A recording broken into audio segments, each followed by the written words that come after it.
Korang pernah tengok filem Battleship tak? Best kan cerita tu? Korang perasan tak waktu mula-mula filem tu start, waktu latihan antara negara-negara tu, ada kapal Malaysia?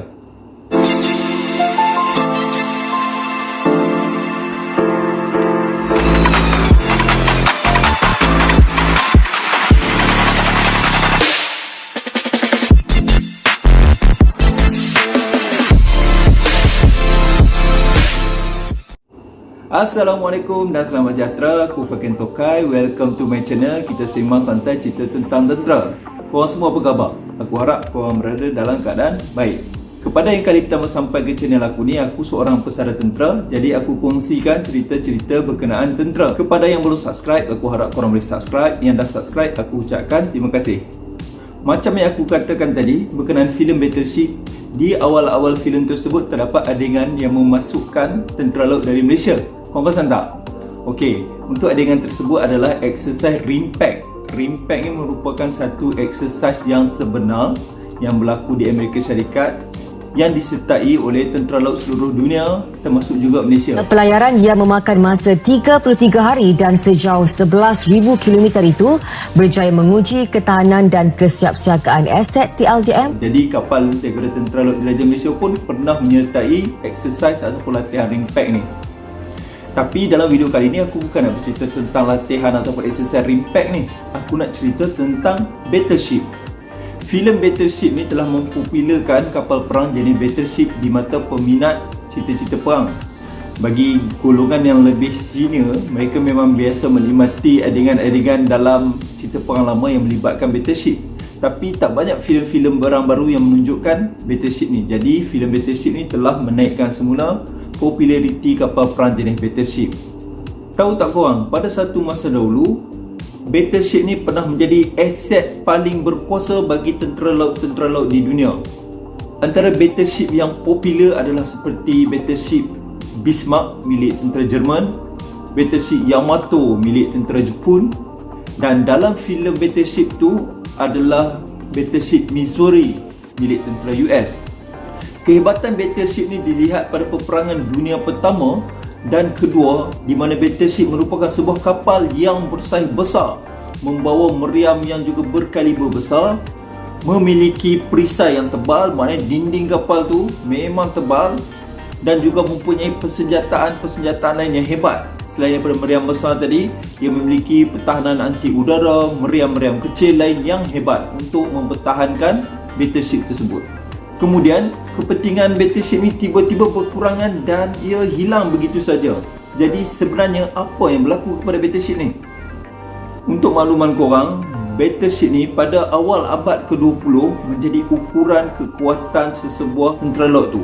Makin banyak battleship dalam tentera laut tu, maka makin kuatlah sesuatu tentera laut itu dinilai. Betapa besarnya saiz Battleship ni, sebagai contoh, Battleship Bismarck dan Battleship Yamato mempunyai panjang melebihi 250 meter. Besar. Kepentingan Battleship terutamanya ketika peperangan dunia kedua memanglah amat penting, sehingga kan pada zaman tu banyak Battleship telah dihasilkan oleh limbungan-limbungan kapal di seluruh dunia bagi memenuhi keperluan negara-negara yang sedang berperang ketika Perang Dunia Kedua. Kenapa jadi macam tu? Ini kerana untuk menentang ataupun melawan dengan satu battleship lain memerlukan sebuah lagi battleship. Jadi pada zaman tu battleship digunakan untuk menentang battleship lain bersama kapal-kapal lain lah. Jadi satu armada tu takkan lengkap kalau tak ada battleship. Macam yang aku cakapkan tadi, battleship ni mempunyai meriam yang besar, lain-lain persenjataan yang canggih. Meriam yang besar ni boleh menembak pada jarak yang jauh, sama ada menembak kapal-kapal pada jarak jauh, walaupun pada zaman tu tembakan tidaklah setepat teknologi sekarang, tetapi ia tetap mampu dilakukan. Kemudian ia juga digunakan untuk membuat shore bombardment. Shore bombardment ni bermakna kau membuat tembakan ke arah daratan daripada jarak jauh. Jadi sebelum pendaratan anggota tentera tu, kau boleh tengok dalam movie-movie Battleship dah start membuat tembakan ke kedudukan musuh di daratan. Namun seperti mana kehebatan-kehebatan peralatan lain, semuanya akan berubah apabila berlakunya penemuan teknologi baru. Antara teknologi yang menyebabkan pupusnya battleship ni adalah, yang pertama sekali adalah teknologi jet. Dengan adanya jet, kerja-kerja pengeboman menjadi lebih mudah dan murah serta cepat. Kapal terbang yang berkuasa jet ni boleh bawa bom dan menjatuhkannya di lokasi musuh. Jadi hanya perlukan kapal terbang, bom dan pilot, berbanding perlu nak bawa satu battleship yang bergerak perlahan di lautan untuk tujuan yang sama. Jadi sebaik saja teknologi jet dicipta, kapal terbang boleh bergerak dengan lebih laju berbanding enjin biasa, maka kepentingan battleship tu dah berkurangan dan seterusnya pupus. Seterusnya adalah teknologi misil. Seperti yang korang sedia maklum, misil mempunyai ketepatan yang lebih baik, jarak yang lebih jauh dan juga sebenarnya lebih kecil berbanding meriam-meriam besar. Apabila misil telah dicipta, kepentingan meriam-meriam besar atas battleship ni telah hilang. Kapal-kapal yang lebih kecil mampu membawa lebih banyak misil berbanding apa yang boleh dibawa oleh battleship. Seterusnya adalah teknologi yang terdapat pada kapal selam ataupun submarine. Berbanding kapal selam sebelumnya, kapal selam yang dibuat selepas Perang Dunia Kedua adalah lebih canggih, yang mampu mensasarkan aset-aset permukaan ataupun kapal perang dengan lebih mudah. Jadi battleship yang besar-besar ni menjadi sasaran mudah kepada kapal selam moden. Di situ membuatkan submarine ni menjadi tidak relevan.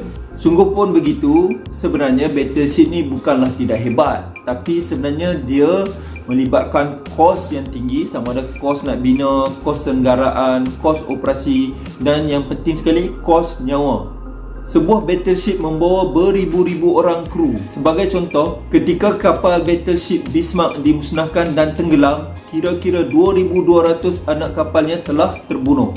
Bayangkan kalau kita nak operatekan battleship ni, kemalangan jiwa yang terpaksa ditanggung jika tewas begitu besar berbanding menghantar kapal terbang ataupun kapal yang lebih kecil yang mampu membawa misil.